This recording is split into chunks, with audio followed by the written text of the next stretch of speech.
tivemos um ótimo painel aqui de discussão de um tema bastante relevante, que é o tema de estruturas de suporte, que tem se mostrado, como você já deve ter visto aí com o pessoal hoje do setor, todo mundo tem grupo de WhatsApp de várias coisas e acaba trocando informação e energia, e deve ter recebido aí que está acontecendo alguns incidentes não agradáveis, em especial em vendavais e temporais, obviamente, de levantar placas, né, módulos fotovoltaicos serem arrancados, e obviamente é muito provável que seja por projetos inadequados, né? E esses fabricantes estão aqui, são empresas aí com credibilidade e que são comprometidas com qualidade, mas que sempre tem que também continuar evoluindo, porque vocês devem ter observado que tem questões que não é somente a estrutura resistir é também, durante a força do vento, não haver danificação de comportamental do módulo, né? Ele não perder a qualidade elétrica por causa da flexão. E esse é um problema porque os módulos estão crescendo de tamanho, não necessariamente os módulos foram feitos para uma realidade de vento do Brasil, e essa é uma discussão que eu queria que vocês falassem. Eu vou ter um espaço só para uma pergunta, mas sobre duas questões aí de tamanho de módulos e os pontos de fixação, 2 pontos. Que não estou falando de levantar, porque eu sei que vocês são empresas com produtos muito bons, mas os desafios futuros para o pessoal entender. Se só duas linhas de fixação, 4 pontos de fixação por módulo, para esses módulos enormes, são suficientes para manter não só a rigidez estrutural, manter ele rígido, mas sim de não causar danificação dos mesmos.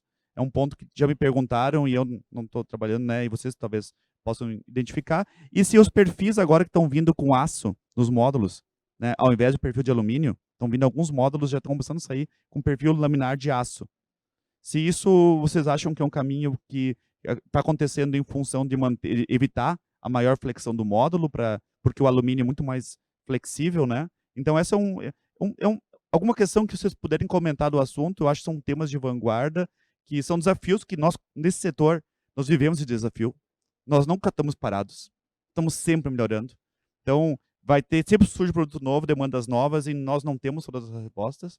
Mas talvez levantar esse debate, o que vocês poderiam, para instigar quem está nos assistindo, né, quem está vendo aí, a pensar um pouco que talvez os paradigmas que se usava 5 ou 3 anos atrás não vão valer com esses novos cenários aí. Vamos passar para o Eolo primeiro. Obrigado. Bem, vamos falar um pouquinho aí do tamanho dos módulos e dos desafios que eu acho que todos nós passamos aqui, né?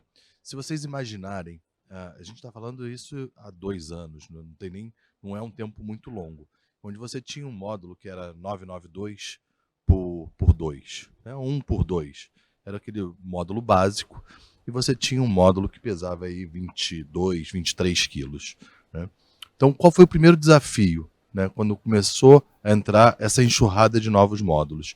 Entender o tamanho dos perfis. Então, você tinha um perfil com tamanho de 3,100, você tinha 450, 5,200, 6,200, atendia aí esses kits.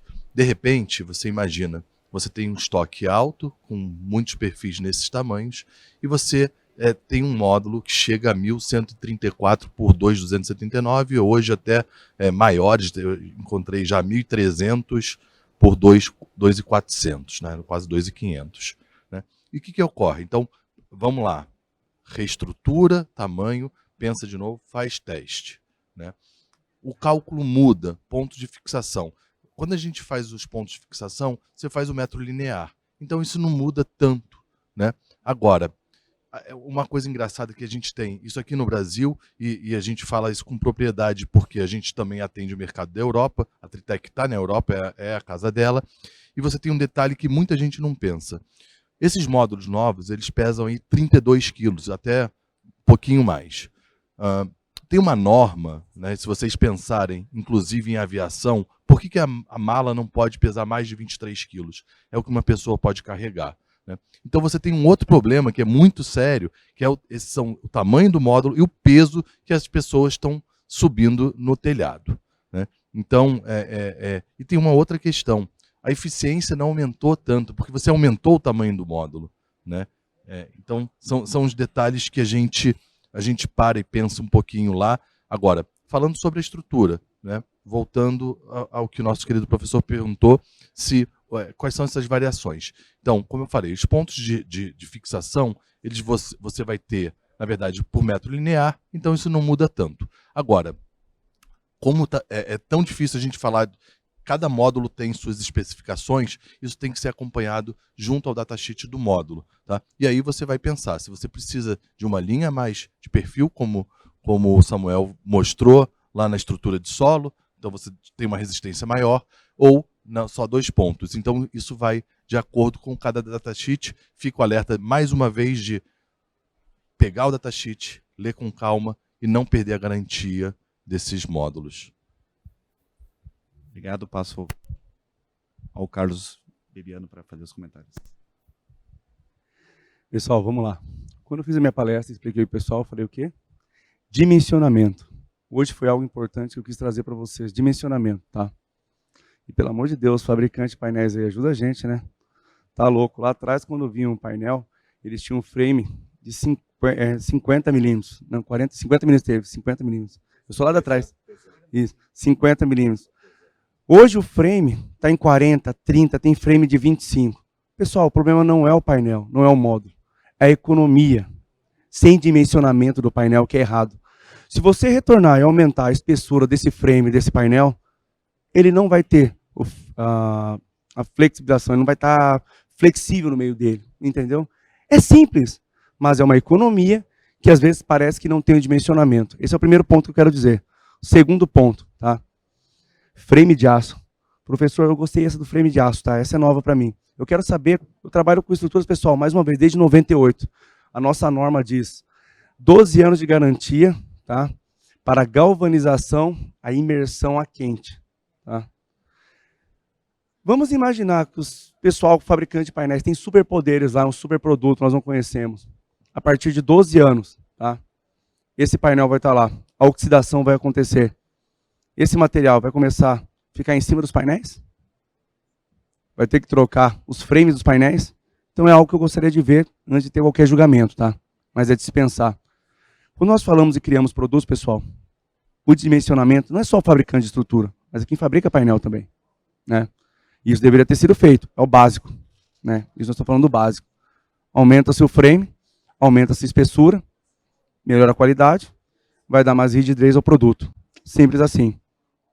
Vamos pensar um pouquinho, né? Um pouquinho mais, coisas básicas aí da engenharia brasileira. E o outro ponto, que são as fixações, né? É muito importante. Quando você tem um painel onde ele já tem o datasheet, obrigatoriamente, esse painel ele tem que informar onde são os pontos de fixações, tá? No datasheet do painel. Ele tem essa obrigação, para ele atender pelo menos as normas brasileiras. Para ele poder entrar no Brasil, o Inmetro faz essa análise do painel fotovoltaico. Então ele tem essa obrigação de passar as informações para nós. A partir do momento onde nós verificamos, né, que exige 3 pontos de fixação, né, no painel fotovoltaico, das duas umas, ou eles estão repassando para as empresas brasileiras, né, esse custo do frame do painel, tá, que eles podem ser fabricados lá, né, e esse custo fica para nós. Ou eles podem mandar esse material com melhor qualidade para nós, onde vai acabar com essa parte flexível do painel, onde não vai mais flertar, né, esse flerte no meio dele. Resumindo, pessoal, é isso que eu quero passar para vocês. Engenharia é tudo, engenharia faz parte, tá? Então, a engenharia tem que ser respeitada, de qualquer forma que seja. Não é uma economia em frame de painel, não é uma economia em frame de estruturas que vai fazer o melhor para o nosso mercado. Para quem não sabe, nós fizemos até agora, são 1.307 reclamações sobre estruturas esse ano. Desde materiais de baixa qualidade, que é o que tem mais reclamação, desde usinas, tá? Geração centralizada tendo problema, nunca imaginei isso. Uma geração centralizada, após instalada 6 anos, 7 anos, já está tendo problema. Pasmem, estrutura. Então nós temos que tomar cuidado com isso daí, principalmente na GD, onde as empresas, né, lutam no dia a dia. É uma briga para você poder ter esse cliente seu, manter ele, e ter todo o carinho e cuidado, tá, para ter um próximo cliente. Tá? Então isso a gente tem que olhar, deixar a engenharia participar, olhar a qualidade dos produtos, olhar quem é o distribuidor, né, que está vendendo o produto. Tem uma piada que eu falo para todo mundo, tá? Que é bem engraçado. Que eu aprendi com um gerente industrial. Isso foi em 99, para vocês terem ideia. E me marcou para sempre. Paga banana, contrata macaco, pessoal. É simples assim, tá? É isso que ocorre quando você compra um produto de baixa qualidade. Você vai pagar um mico lá na frente. Não tem. Você comprou um produto de baixa qualidade, seja o painel, seja o inversor, seja a estrutura, não existe milagre. Vai se voltar contra você e contra a sua empresa no futuro. Então pensem nisso. Tá? Hoje no mercado nós temos grandes distribuidores, grandes fabricantes, tá? Seja de estrutura, grandes fabricantes de painéis e grandes fabricantes de inversores, tá? Que eles oferecem qualidade, garantia e principalmente assistência técnica aqui no Brasil. Que isso faz uma diferença grande. Que quando tem um sinistro, algum problema na sua estrutura ou na sua instalação, é nós que vamos atender vocês, tá? Então a gente tem que ter todo esse cuidado, tá bom? E obrigado a todos aí por estar escutando a gente. Obrigado, Bebiano.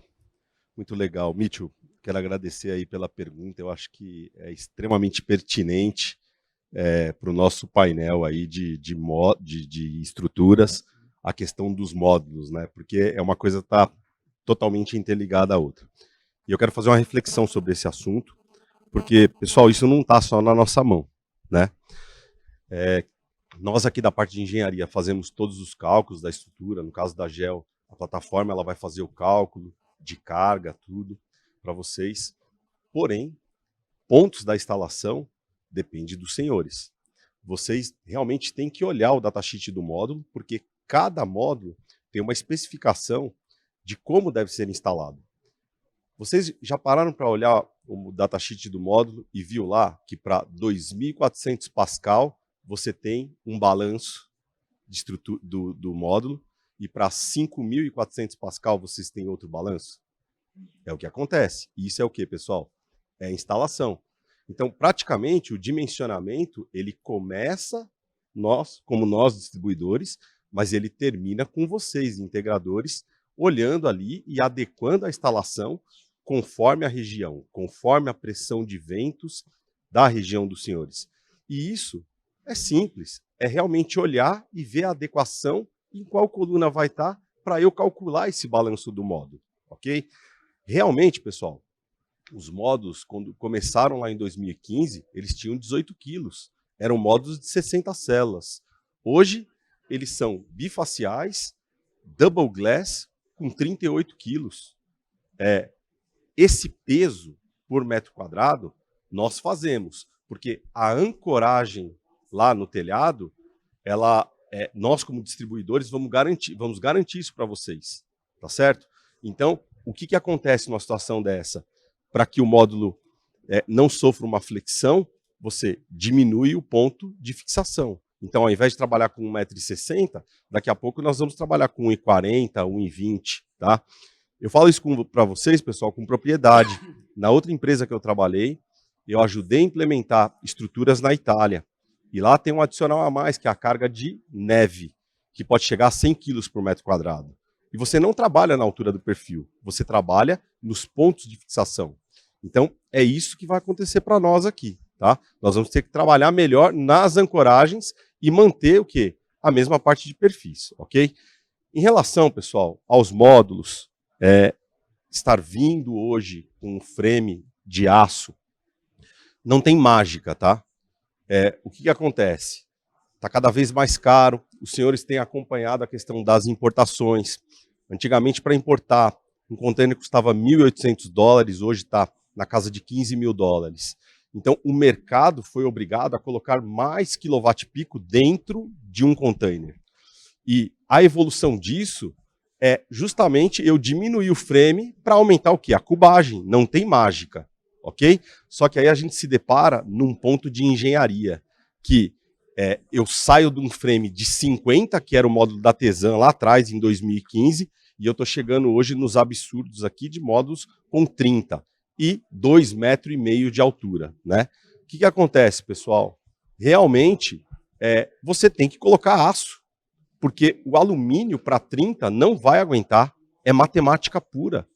Na parte do aço, para você substituir com alumínio, é 2,5 vezes a mais a espessura. Não tem o que fazer. Então, é por isso que eles colocaram aço, para garantir o quê? Torção, rigidez do módulo. Depois nós vamos entrar em outra questão, que é o que o amigo Bebiano colocou. Se isso vai dar corrosão, a gente não sabe. Eu não sei qual que é o tratamento que esse módulo tem.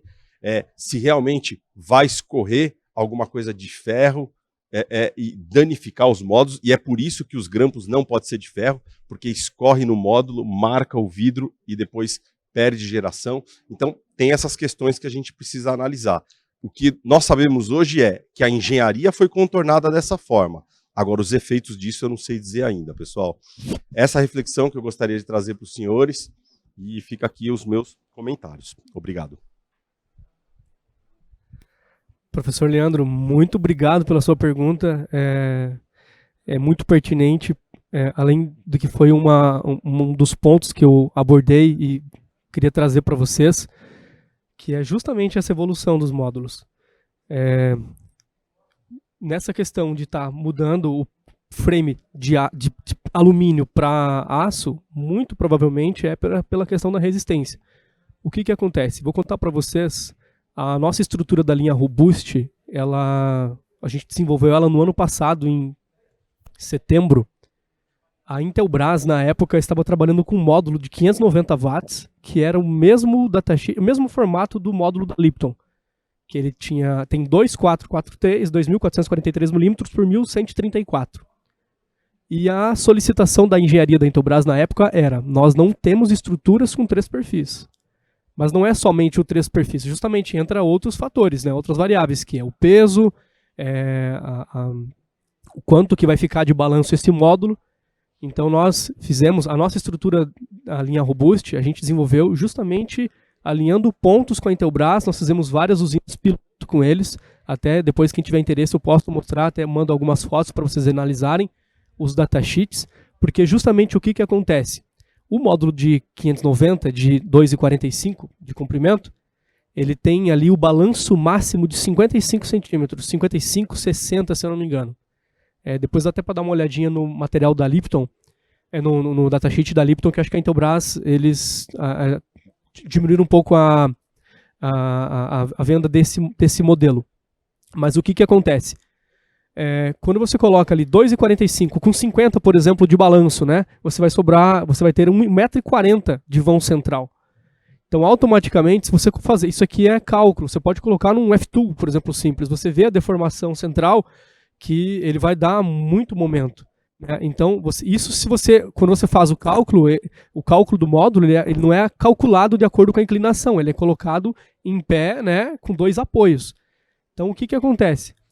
Houve a necessidade, principalmente para as usinas que eles estavam fazendo neste módulo, que com 2 ancoragens, ele estava deformando com as cargas de vento e vibração, tendo problemas de microfissura.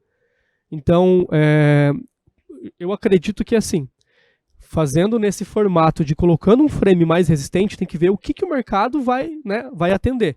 Nós aqui, como fabricantes, nós fazemos o possível para dar segurança para todos os integradores nas instalações, né, com produtos com alta resistência, mas justamente o que o Bebiano falou, né, às vezes, né, os fabricantes de módulos falam muito em custo, né, e acabam não pensando nas nossas, né, cargas de vento. Tem a variável de neve lá onde você trabalhou, mas aqui nós temos variáveis de vento, ou o tamanho do Brasil, gente.